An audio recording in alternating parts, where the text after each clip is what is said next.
Hello guys! Kumusta? Ito na naman po kami mulang nagkasama ng aking pinakamamahal. Opo, ito po ang aking pinakamamahal. Si Caitlyn po. Opo, si Caitlyn.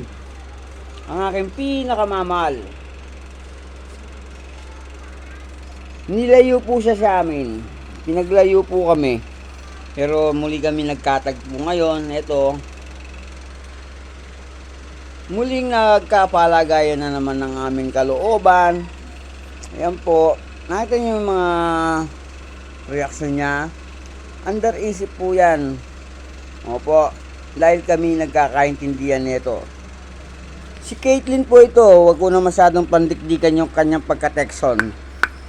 Pero si Caitlyn po ito, ang aking pinakamamahal.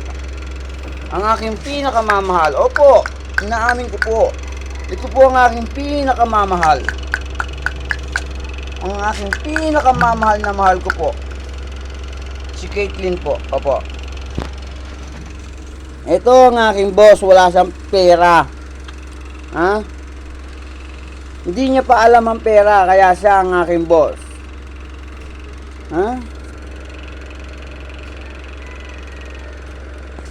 Boss ko to. Ito ang aking baby boss. Ha?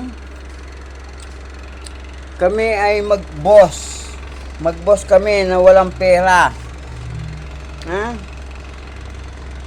Hindi mahalaga ang pera sa amin. Magamat may presyo ang pera. Pero hindi siya mahalaga sa amin. Ha? Basta kami, magmamahalan kami kahit wala kaming pera.